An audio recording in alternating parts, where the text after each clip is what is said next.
الحمد لله وكفى وسلام على عباده الذين اصطفى.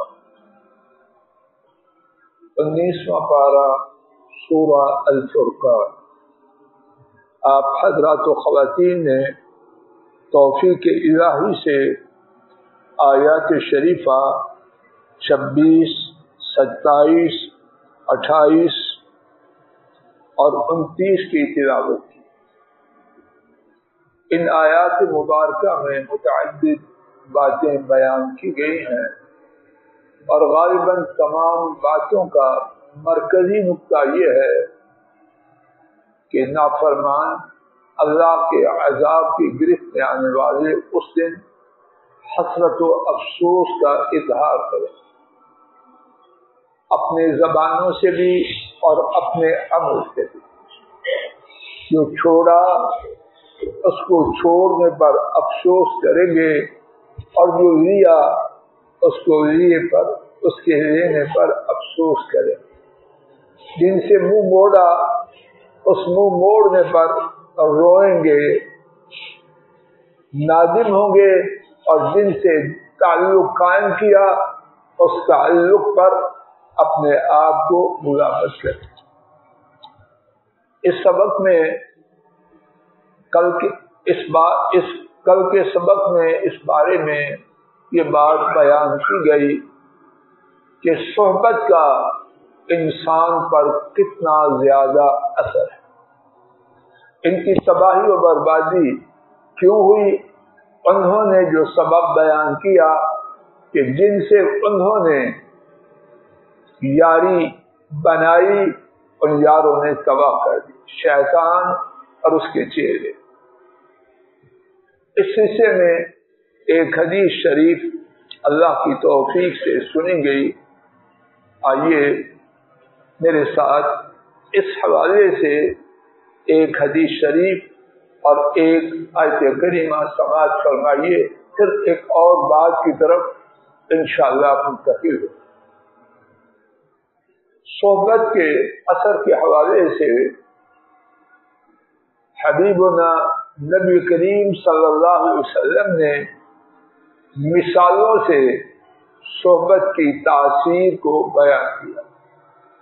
امام بخاری رحمہ اللہ نے سیدنا ابو موسیٰ اشعری رضی اللہ تعالی عنہ سے روایت کیا. نبی کریم صلی اللہ علیہ وسلم نے فرمایا،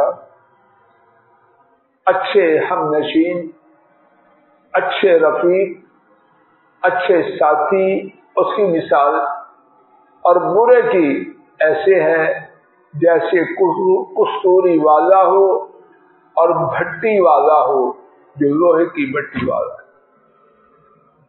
فرمایا جو کستوری والا ہے اس کے حوالے سے 3 باتیں بیان کی کہ 3 میں سے ایک تو تجھے میسر آ جائے گی. ان 3 میں سے پہلی بات 1, 2, 3 میری جانب سے تشریح میں ہے، یہ ترجمہ ہے. پہلی بات کہ وہ تجھے اپنے پاس موجود میں سے کچھ خوشبو بطور تحفہ دے دے. دوسری بات اگر تحفہ نہیں دیتا تو اس سے خرید لے گا. تیسری بات نہ وہ تحفہ دیتا ہے نہ تو خریدتا ہے تو خوشبو وہ تو حاصل کر رہے گا. اچھی صحبت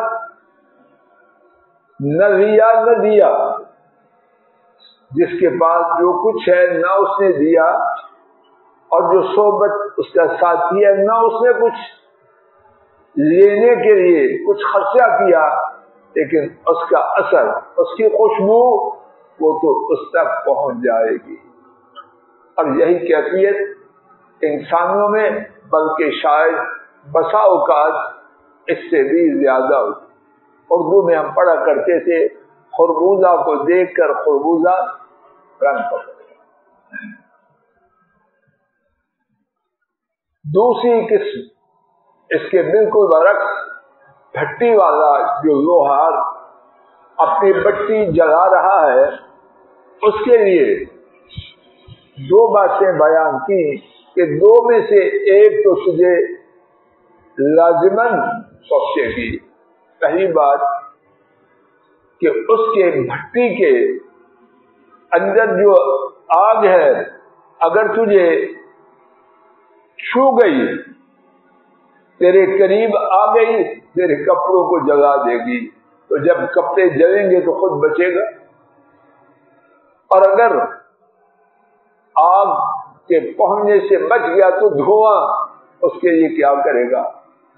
کوئی ماسک لائے گا جو دھوئیں کو روک دے؟ دھواں تو مٹی کا رکنے والا نہیں۔ تو دونوں میں سے ون آف دا ٹو جو ہے، دونوں میں سے کون سی اچھی؟ وہ بھی اچھی نہیں۔ اور خوشبو والا اس کی 3 باتوں میں سے کون سی بری ہے؟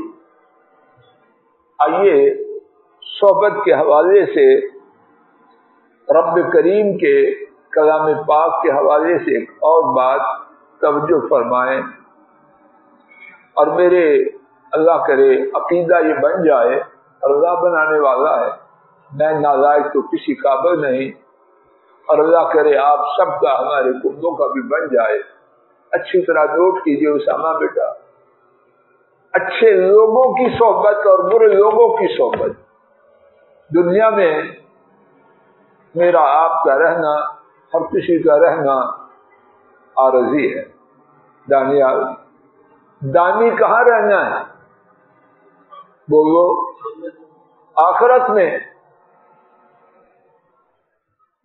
اچھے لوگوں کی صحبت آخرت میں ملے گی، اس کا فائدہ، اس دوستی کا، اس یارانہ کا فائدہ دائمی ہے۔ بروں کی صحبت، عام برے تو دنیا ہی میں غداری کریں گے، جو اللہ کا تابعدار فرما بردار نہیں، وہ کسی دوسرے کا فرما بردار خاک ہو۔ اگر کوئی ہٹکا بڑا پکا ہے ٹھیک ہے، آخرت میں کیا بنے؟ آخرت میں تو وفاداری، دوستی کا نبھانا تو کن کے درمیان ہوگا؟ بروں کی جانب سے تو قطعا نہ ہوگا، وہاں دوستی نبھائے گا متقی۔ متقی کے سوا جہنمی، اور قرآن کریم میں 1 سے زیادہ مقامات پر یہ بات ہے، یوم یفر المرء من، آخر آیا، اس دن تو مجرم چاہے گا اس کا قریب ترین تعلق والا اس کو جہنم میں پھینکو، مجھے چھوڑ۔ اب ماں باپ، اب بیٹے، اولاد، بیوی، بھائی، کنبا، چاہے گا کوئی پکڑا جائے میں چھوٹ جاؤں۔ جو اپنے کنبے کے ساتھ ایسا ہے وہ اپنے دوستوں کے ساتھ وہاں وفاداری کرے۔ سورہ زخرف 25واں پارہ نکالیے، آیت شریفہ 67 دیکھیے۔ الاخلاء یومئذ بعضهم لبعض عدو الا المتقین۔ گہرے دوست، الاخلاء 67، بیوی دوست، کیا کہتے ہیں ناصب جگریہ،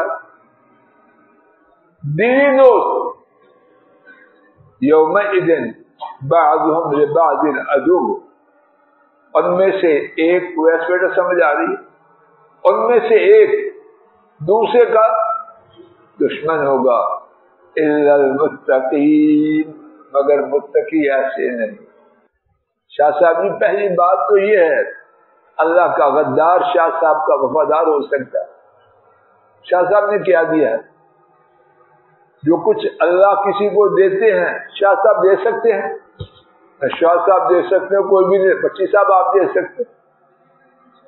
تو جو اتنے بڑے محسن کا غدار ہے تو تیرا وفادار کب ہوگا؟ اول تو دنیا ہی میں اللہ کے غدار دان دکھا دیتے، آخرت وہاں تو یقیناً لا تعلقی کا اظہار کریں گے، آیت شریفہ میں آپ ہمیشہ یاد رکھیں، اپنے گھروں میں عام کریں. کوئی سہیلیاں، کوئی دوست جتنا چاہیں بکواس کریں، ملمہ سازی کریں، میٹھی میٹھی باتیں کریں. اللہ کا فرمان کیا ہے؟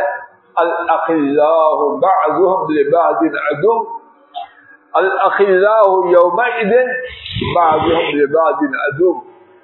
جگری یار، دلی دوست اس دن ایک دوسرے کے دشمن ہوں گے. الا المتقین، مگر تقوی والا. تقوی والا فرمائیے اللہ مجھے ہدایت دے دے، آپ کو بھی دے. حسن جی، تقوی والا پھٹے کپڑوں والا ہے، پین ہے، صفائی والا ہے، وہ باوفا ہوگا، غدار نہیں ہوگا روز قیامت. اگر وہ تقوی والا ہے، اور اگر تقوی والا نہیں، بڑے سے بڑا منصب لے آئیے، بڑی سے بڑی میٹھی باتیں کرنے والا لے آئیے، رب جلال کی خبر کیا ہے؟ وہ ایک دوسرے کے، اللہ کی بات سچ ہے یا کسی اور؟ ان آیات کے حوالے سے ایک دوسری بات، اور میری رغبت ہے کہ اس کے بارے میں قدر تفصیل بات میں آپ اپنے نگاہوں کے سامنے لائیں. شاید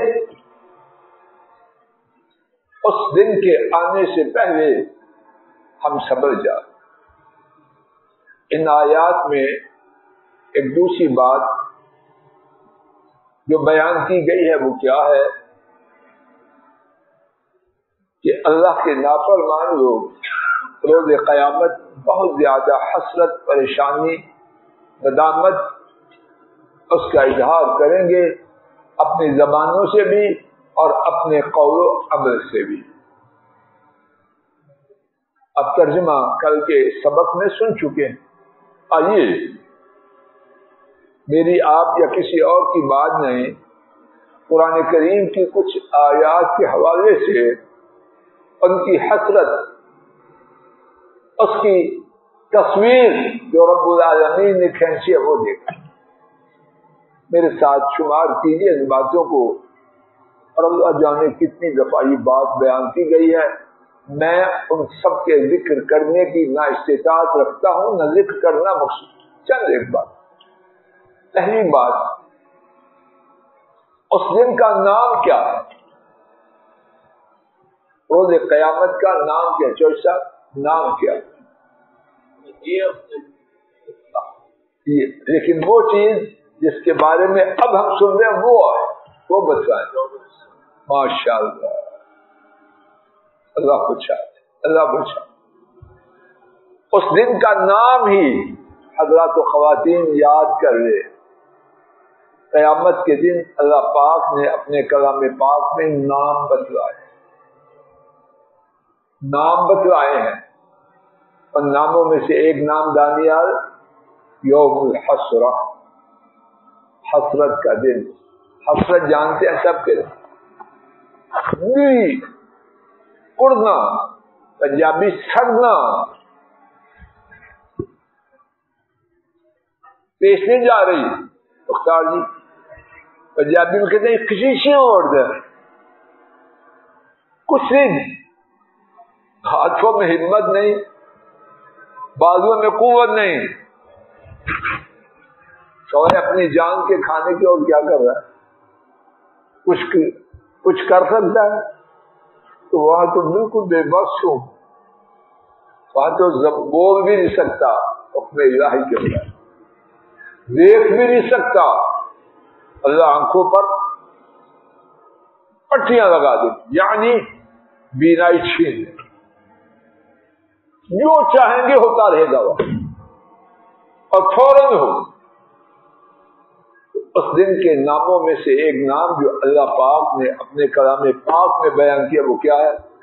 یوم الحسرہ، حسرت کا دن، تڑپنے کا دن، اڑنے کا دن، سڑنے کا دن. افسوس کا دن کن کے لیے؟ اللہ کے نافرمانی کے لیے، جنہوں نے دنیا بسر کی اپنے خیال میں اپنی مرضی سے،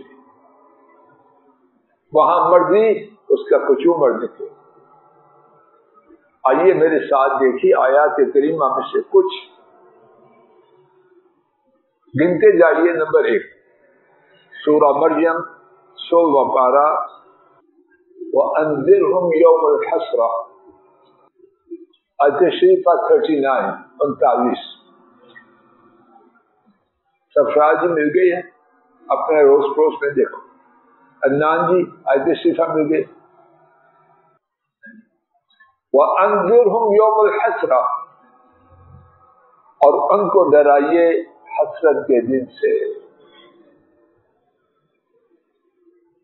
رضوان، جس دن سے اللہ کہہ رہا ہے ڈرائیے، وہ حقیقتاً ڈراؤنی چیز ہوگی یا ویسے فراڈ ہوگا؟ معاذ اللہ، حقیقی ڈرانے والی چیز۔ اور ان کو ڈرائیے حسرت کے دن سے، اذ قضی الامر، جب ہر معاملے کا فیصلہ کیا جائے، وہم فی غفلہ، اور وہ غفلت میں ہیں، اس دن سے وہ غفلت میں ہیں۔ اللہ پاک اس دن سے مجھے آپ کو ہمارے امت کو غفلت میں نہ کرے، جو اس دن سے غفلت میں رہا مارا گیا۔ وہم لا یعلمون، وہم لا یؤمنون، اور وہ ایمان نہیں لاتے۔ حق ہے حق ہے حق ہے، لیکن ان کی بد نصیبی وہ ایمان ہے۔ دوسرا مقام سورہ الانعام آیت شریفہ 7، آیت شریفہ 31، قد خسر الذین کذبوا بلقاء اللہ، یقیناً وہ لوگ نقصان اٹھا گئے، اور جس نقصان کو اللہ کہیں وہ نقصان حقیقی ہے یا غیر حقیقی؟ چودھری نذیر صاحب، حقیقی ہے یا غیر حقیقی؟ اصل نقصان وہی ہے جس رب کی نگاہ میں نقصان۔ یقیناً نقصان اٹھا گئے وہ لوگ جنہوں نے اللہ کی ملاقات کا انکار کیا، حتی اذا جاءتهم الساعة بغتہ، یہاں تک کہ جب ان کے پاس قیامت آ گئی اچانک۔ آہستہ آہستہ آئے گی کہ توبہ کر لو، سجدے کر لو، نہیں، بغتہ۔ دکاندار کپڑا بیچنے والا کپڑا پھیلایا ہوگا، گاہک دیکھ رہا ہوگا، قیامت آئے اچانک آئے گی۔ قالوا یا حسرتنا، وہ کہیں گے ہائے ہمارا افسوس، علی ما فرطنا فیہا، جو ہم نے اس دنیا میں یا قیامت کے بارے میں کوتاہی کی۔ وَهُمْ يَحْمِلُونَ أَوْزَارَهُمْ عَلَى ظُهُورِهِمْ، ان کے اس دن ہائے افسوس کہنے سے بوجھ ہلکا ہو جائے، اور وہ اٹھائیں گے اپنے بوجھوں کو اپنی پشتوں پر۔ أَلَا سَاءَ مَا يَزِرُونَ، خبردار جو وہ اٹھائیں گے وہ بری چیز۔ انشاءاللہ اسی مقام سے آئندہ سبق کا آغاز کرنے کا ارادہ ہے۔ اللہ ایمان و عافیت سے کہنا سننا نصیب فرمائے، اور جو بات عرض کی گئی اس میں جو غلطی ہے وہ اللہ تعالیٰ معاف فرما دے، اور جو ٹھیک بات کہی اور سنی گئی اللہ تعالیٰ اپنے فضل و کرم سے اسے قبول کرے۔ وآخر دعوانا ان الحمد للہ رب العالمین۔